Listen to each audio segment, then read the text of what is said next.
I came to the bank to get a $5,000 loan, but the manager said, "Ma'am, you have 43 millions." If you have ever felt the crushing weight of looking at a bank account with exactly $12.50 in it, while holding a stack of past due medical bills, then you know the sheer desperation I was feeling that morning. My name is Elena. For the past 3 years, my life had been a living nightmare. My husband Thomas had been diagnosed with a rare corporate-related illness that left him bedridden. Instead of helping us, his wealthy family completely disowned him for marrying a low-class girl like me. My own parents had passed away years ago, leaving me entirely alone to handle the mounting debts. I worked 3 shifts a week as a nighttime nurse, but every single dollar I earned went directly into buying Thomas's life-saving medication. We were drowning. The landlord had already given us a 3-day eviction notice for our tiny apartment. Desperate, I decided to do something I had never done before. I walked into the grand, marble-floored building of First National Trust downtown, one of the most elite private banks in the city. I wasn't there to ask for a handout. I had spent days putting together a flawless, detailed business plan for a mobile nursing agency. All I needed was a small, $5,000 microloan to buy the initial medical supplies and get the business registered. It was my absolute last hope to save my husband and keep a roof over our heads. I sat in the waiting area for over an hour, clutching my worn-out leather folder. The bank tellers in their designer suits looked right through me, treated me like a ghost because of my scuffed shoes and faded coat. Finally, a sharp, arrogant voice called my name. "Elena Vance? The manager will see you now." I stood up, swallowed the lump of anxiety in my throat, and walked into a massive, luxurious corner office. Sitting behind a grand mahogany desk was the branch manager, Mr. Sterling. He didn't stand up to greet me. He was adjusting his gold cuffs, looking at me with a smirk of pure condescension. "Have a seat, Elena," Mr. Sterling said, not even pointing to the chair. "I reviewed your initial online application for a $5,000 personal business loan. To be quite frank, your credit score is average, your collateral is practically non-existent, and you live in a low-income zip code. From a risk assessment standpoint, this bank does not deal with high-risk individuals." "Mr. Sterling, please," I begged, opening my folder and sliding my business plan across the desk. "I have a guaranteed list of elderly clients ready to sign contracts. I just need $5,000 for the startup fees. I can pay it back with interest within 6 months. My husband is sick and we are facing eviction. This isn't just a loan for me, it's a lifeline." Mr. Sterling didn't even open the folder. He pushed it back toward me with one finger, a look of utter disgust on his face. "This is a private elite wealth management branch, Elena. We manage accounts for billionaires and major corporations. We don't hand out pocket change to desperate people who can't manage their own finances. The answer is an absolute no. Now, if you'll excuse me, I have actual high net worth clients waiting." Tears of absolute humiliation and anger stung my eyes. I gripped the edges of my folder, my knuckles turning white. The sheer cruelty of this man sitting in his multi-million-dollar office, while denying me a tiny sum that could save my broke something inside me. "Thank you for your time, Mr. Sterling," I whispered, my voice shaking as I stood up to leave. "Wait a second," Mr. Sterling barked, his eyes suddenly catching the computer monitor on his desk. He frowned, his arrogant expression instantly freezing. "What did you say your social security number and full legal name was again?" "Elena Marie Vance," I replied, confused by his sudden change in tone. "Why, Mr. Sterling's fingers began to fly across his keyboard with frantic speed. His face, which had been full of smug confidence just a second ago, slowly drained of all color. He stared at the screen, his eyes widening in absolute paralyzed shock. A heavy bead of sweat broke out near his temple. He looked up at me, then looked back at the screen, his lower jaw literally hanging open. Is there a problem?" I asked, stepping back toward the desk. "Mr. Sterling abruptly stood up from his leather chair so fast that it rolled back and slammed into the glass window behind him. He didn't care. He walked out from behind his desk, his hands visibly trembling, and bowed his head slightly toward me. The arrogant, dismissive tone was completely gone, replaced by a voice full of sheer panic and desperate reverence. Mr. Sterling stammered, his face turning completely pale. I need to apologize. I made a catastrophic error. Please sit down. Can I get you some premium espresso, or perhaps some chilled champagne? I don't want champagne, Mr. Sterling, I said, my voice dropping into a cold, cautious tone. You just denied my $5,000 loan. I'm leaving. No, please don't leave, Mr. Sterling practically gasps, rushing to block the door of his office, looking like he was about to throw himself at my feet. You don't understand, Miss Vance. You don't need a $5,000 loan from us.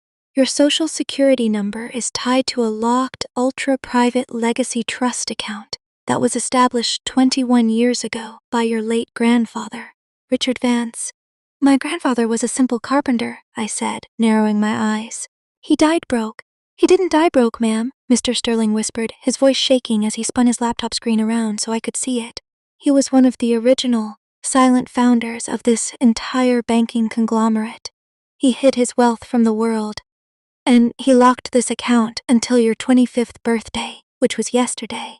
Ma'am, you don't need a loan.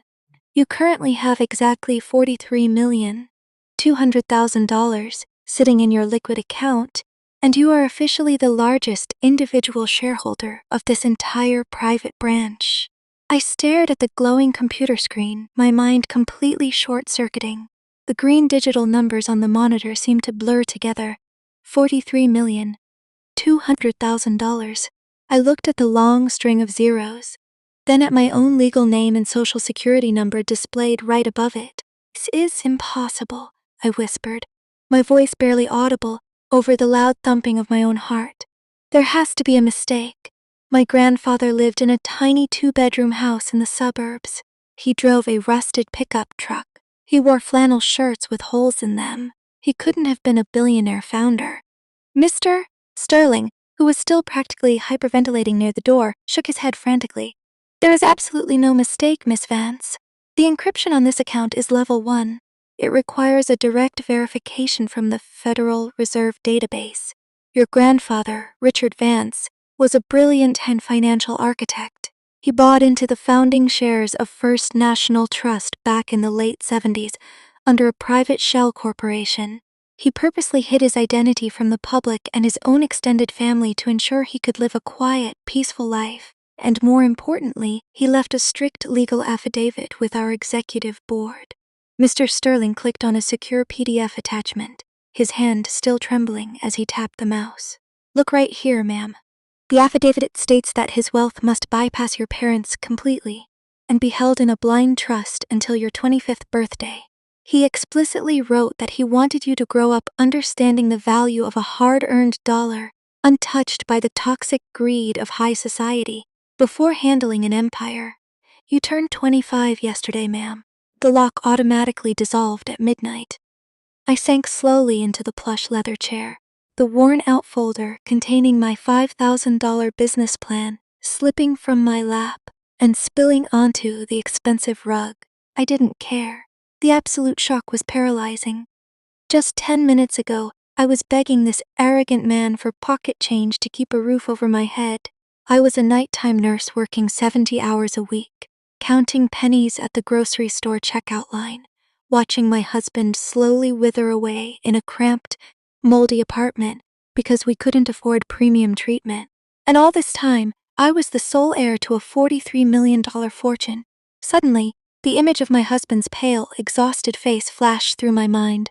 Thomas, the love of my life, who was currently lying in bed, rationing his pain medication because we couldn't afford the next refill. My shock instantly hardened into a sharp, cold focus. The tears vanished, replaced by an overwhelming sense of power. Mr. Sterling, I said, my voice suddenly dropping into a calm, authoritative tone that made the manager flinch. Yes, Miss Vance. Anything. Please, tell me how I can serve you, he stammered, bowing his head so low I could see the sweat dripping onto his expensive leather shoes. I want $500,000 transferred immediately into a high-priority liquid spending account, I commanded, staring him straight in the eye. I want a certified black titanium debit card issued to my name within the next 5 minutes. And I want the premier medical transport team from St. Jude's private hospital dispatched to my apartment address right now to pick up my husband. You will handle the logistics, and you will do it quietly. If there is a single delay, I will use my majority shareholder voting power to ensure you are fired before the sun sets today." Mr. Sterling's eyes widened in sheer panic. "Yes, Mom. Right away, ma'am. Will be done in 3 minutes. Please do not speak to the board of directors. I will personally oversee everything." He scrambled to his desk, slamming his fingers onto his phone line, screaming orders at his assistants and the hospital network like his very life depended on it. Within exactly 4 minutes, a private banking concierge walked into the office, carrying a velvet tray. On it sat a sleek, heavy black titanium card engraved with my name, along with documents confirming the instant wire transfer of $500,000. I picked up the heavy metal card, feeling its cold weight in my palm. I stood up, adjusting my faded coat, looking down at Mr. Sterling, who was bowing repeatedly at his office door. "Have a wonderful day, Mr. Sterling," I said coldly, walking past him. "And remember to be careful who you call a high-risk individual. You never know when you're denying a loan to the person who owns your building." I marched out of the executive suite, walking past the bank tellers who had ignored me earlier. They were now staring at me in absolute, wide-eyed shock, having received the urgent internal memo that the primary shareholder of the branch, was walking through the lobby. The security guard who had looked right through me held the heavy glass doors open, bowing deeply as I stepped out into the crisp afternoon air. I didn't take the subway back to my apartment. I walked out to the curb and hailed a private luxury town car. As the car sped through the downtown traffic, I pulled out my phone and called my husband's wealthy, arrogant family. For 3 years, Thomas's mother, Beatrice, had refused to take my calls. She had blocked my number, blocked Thomas's number, and told the entire high society circle that her son was dead to them for marrying a penniless, common nurse. But today, I used the bank's direct priority line to bypass her secretary. The phone rang twice before a cold, highly sophisticated voice answered. "Who is this?" "This is a private line." "Beatrice," I said, my voice as sharp and unyielding as a razor blade. "It's Elena." A loud, disgusted sigh came through the speaker. "How did you get this number, you insufferable girl? I told you never to contact this family again. If Thomas is begging for money for his medical bills, tell him the answer is no. He made his bed when he married a street rat, and he can rot in it. Do not call here again, or I will have my lawyers file a harassment suit." "I'm not calling to beg for money, Beatrice," I said, a cold, ruthless smile spreading across my face as the town car pulled up to my rundown apartment building. "I'm calling to give you a courtesy notice. For the past 3 years, your husband's investment firm has been surviving on an $18 million credit line issued by First National Trust. As of 5 minutes ago, I am the majority shareholder of that bank. I just ordered an immediate freeze and review of your family's corporate debt. Enjoy the audit, Beatrice, because by tomorrow morning, my street rat hands will be locking the doors to your empire." I hung up the phone before she could even utter a sound, leaving her to choke on her own medicine. I stepped out of the luxury car just as 3 massive high-tech private intensive care ambulances from St. Jude's Hospital pulled up to my building with their sirens roaring. The neighbors were sticking their heads out of the windows, murmuring in absolute shock, as a team of the city's top medical specialists, dressed in premium uniforms, sprinted into my rundown building. I walked up the creaking stairs, my heart pounding with a beautiful, victorious joy. The dark days of hiding, crying, and begging were officially over. The vultures had tried to starve us out, but they had no idea that the girl they despised had just inherited the keys to the entire valley. I pushed open the door to our cramped, humid apartment. Thomas was propped up against his pillows, his breath coming in shallow, ragged gasps. When he saw the small army of elite medical doctors and specialists pushing past me with advanced, high-tech equipment, his eyes widened in sheer bewilderment. "Elena," Thomas whispered, his voice weak and trembling. "What is going on? Who are these people? We can't afford this. Please tell them to leave before the bills destroy us." I rushed to his side, ignoring the worn-out mattress, and took his cold, shaking hands into mine. I gave him a brilliant, tearful smile, pressing the heavy black titanium debit card into his palm. You don't ever have to worry about a bill again, Thomas. Your grandfather wasn't the only one who left a legacy. My grandfather, Richard Vance, hid a fortune from the world. We are safe. You are going to get the best medical care on this planet, and nobody can ever look down on us again." The lead physician stepped forward, bowing respectfully toward me. "Miss Vance, the private suite at St. Jude's is fully prepared.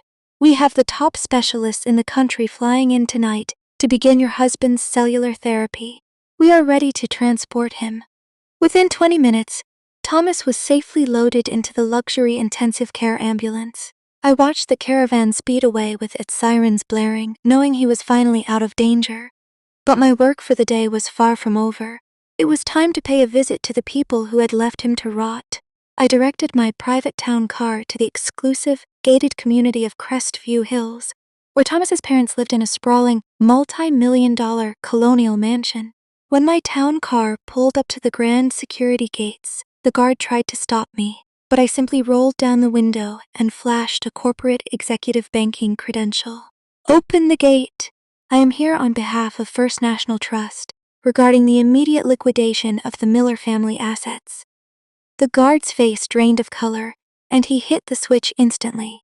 I walked up to the massive double doors of the Miller mansion and knocked loudly. A butler opened the door, but I brushed past him before he could say a word. Walking straight into the grand, crystal-chandeliered parlor, sitting there, sipping tea, were Beatrice and her husband, Arthur Miller. They both looked up, their faces instantly twisting into expressions of pure, unadulterated venom. When they saw me, standing in their pristine living room, "How dare you barge into my home, you absolute parasite!" Beatrice shrieked, slamming her porcelain teacup down so hard it cracked. "Arthur, call the police. This delusional street rat actually thinks she can threaten our family because of some glitch at the bank. My husband's firm has been doing business with First National Trust for 30 years. Arthur Miller stood up, his expensive silk suit wrinkling as he glared at me with deep condescension. "Elena, I don't know what kind of game you are playing, but my secretary just informed me that our corporate credit lines have been temporarily frozen for an executive review. If this is your doing through some low-level banking connection you slept with, I will ensure you spend the next 10 years in a federal prison for corporate sabotage." I didn't flinch. I slowly walked over to the center of the room, pulled out a thick, leather-bound legal folder that Mr. Sterling's team had couched over to my car, and tossed it carelessly onto their glass coffee table.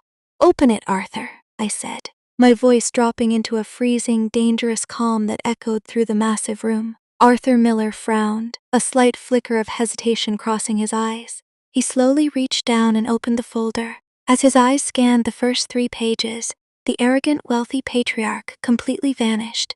His hands began to shake violently, the papers rattling in his grip. His face turned an ash-gray color, and he choked on his own breath. This can't be real," Arthur Miller stammered, falling back onto his sofa, his eyes bulging out of his head. "The Vance Trust? The primary founding shares? You own 40% of the bank's total voting capital." "What are you talking about, Arthur?" Beatrice yelled, snatching the papers out of her husband's hands. "She's a nurse. Her parents were nobodies. She's a street rat." But as Beatrice read the certified legal seal from the Federal Reserve and the asset freeze command signed by my private legal team, her voice completely died in her throat. She looked up at me, her lips trembling, her aristocratic pride shattering into millions of pieces. "For 3 years, I said, walking slowly toward them, my scuffed shoes clicking sharply against their polished hardwood floor. "I begged you for just $500 a month to buy Thomas's life-saving medication. You told me to let him rot. You told the entire city that your son was dead to you because he chose love over your superficial high society status. You thought your wealth made you gods." I stopped right in front of Beatrice, looking down at her as she cowered into her expensive sofa cushion. "But you forgot that your entire empire is built on debt," I whispered, a ruthless smile cutting across my face. "Your investment firm is currently running a $20 million deficit, fully backed by the credit lines of First National Trust. As the majority shareholder, I have officially declared your firm a high-risk liability. Your lines of credit are permanently terminated. Your corporate loans are recalled, effective at 9 light a.m. tomorrow morning. And since this mansion is listed as collateral for those loans, my real estate division will be filing the foreclosure paperwork by noon. Elena, please, Arthur Miller cried out, throwing his pride away and literally dropping to his knees on the rug, reaching out toward me with pleading hands. We were wrong. We were blinded by our status. Thomas is my only son. We will welcome you into the family with open arms. We will throw you a massive gala. Just please, don't destroy my life's work. Don't take our home. You didn't want me in your family when I was a nurse, Arthur, so don't try to claim me now that I own your bank, I said, turning my back on them completely. Beatrice was weeping hysterically, clutching her husband's shoulder, realizing that their entire lavish lifestyle, their fancy cars, and their high society reputation were about to be obliterated within the next 24 hours. I walked out of the mansion, the heavy double doors slamming shut behind me. As I stepped back into my luxury town car, the cool evening breeze felt absolutely beautiful against my face. The girl who had looked at a $12 bank account in despair was gone. The girl who had been pushed around and humiliated by the elite was gone. I was Elena Vance. I had the power to protect the man I loved, the wealth to change lives, and the strength to utterly crush the monsters who tried to destroy us. The victory was absolute. 6 months had passed since the walls of the Miller Empire came crashing down.